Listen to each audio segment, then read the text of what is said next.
Perkenalkan nama saya Viviana Vita Angel dengan nomor 0212 Di sini saya akan menjelaskan beberapa review artikel yang saya baca dan menjawab beberapa pertanyaan. Yaitu satu, jelaskan pendekatan perbandingan hukum yang digunakan dalam artikel. Apakah sesuai dengan pendapat Munir Saudi ataupun Herla Ambang Perdana? Untuk pendekatan hukum yang digunakan sesuai dengan artikel yang saya pilih adalah lebih ke Herlambang Perdana, yaitu micro comparison, yaitu kajian mengenai lembaga atau masalah khusus yang eksis dalam sistem-sistem hukum dengan menggunakan perbandingan materi hukum, yaitu meliputi institusi atau konsep-konsep khusus atau aneh terhadap sistem, sumber hukum, sistem peradilan dan kehakiman, profesi hukum, bahkan struktur sistem hukumnya, berbagai cabang hukum nasional dan domestik, perkembangan sejarah dan sistem hukum, dasar ideologi atau sosio-legal dan ekonomi dari suatu sistem.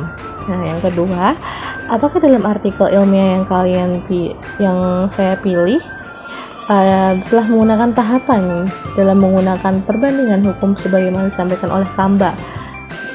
Untuk artikel yang saya pilih kebetulan sudah sesuai dengan Kamba, yaitu yang dimana mendeskripsikan norma, konsep dan kelembagaan dari sistem yang dikaji, sekaligus memahami masalah dari segi sosial, ekonomi, dan masalah hukumnya. Juga identifikasi persamaan dan perbedaan antara sistem hukum yang ada di Indonesia maupun yang ada di Singapura. Karena kebetulan artikel yang saya pilih adalah perbandingan penanganan tindak pidana korupsi di negara Singapura dan Indonesia. Juga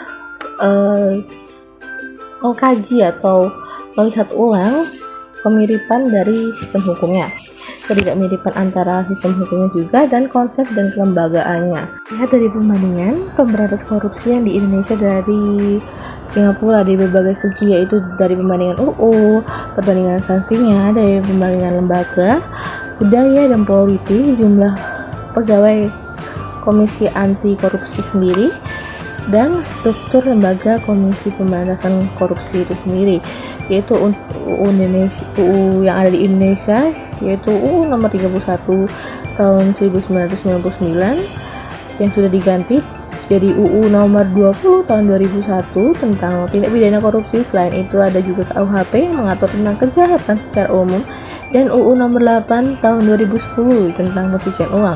Sedangkan untuk Singapura membedakan pada pemilihannya pelaku tindak pidana korupsi dilihat dari peraturan Singapura, yaitu Prevention of Corruption Act tentang penyuapan yang dilakukan oleh swasta, dan KUHP Singapura tentang korupsi yang dilakukan oleh pegawai negeri.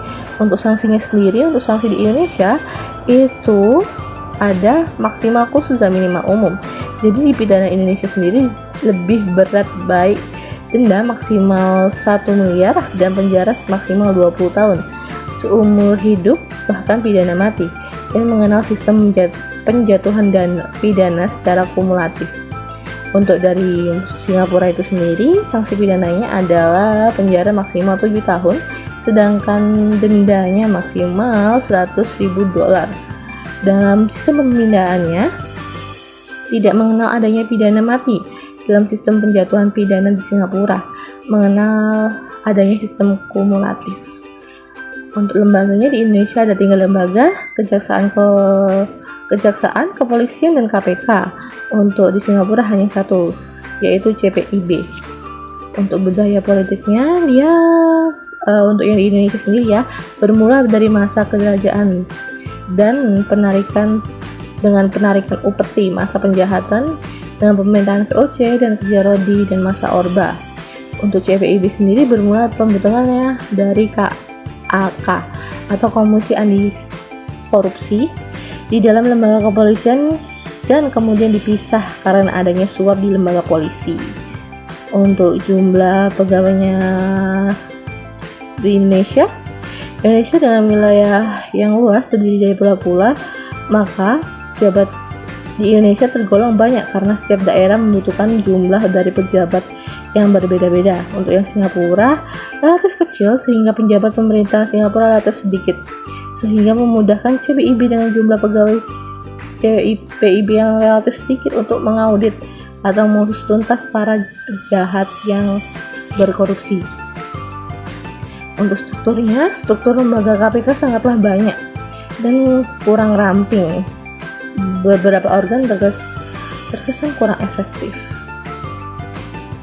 Untuk struktur lembaga yang dari CPIB tergolong ramping dan sangat efektif. Hal ini sangat terlihat dalam upaya represif dan upaya pencegahan korupsi di Singapura sendiri. Oke, itu aja dari saya. Wassalamualaikum warahmatullahi wabarakatuh.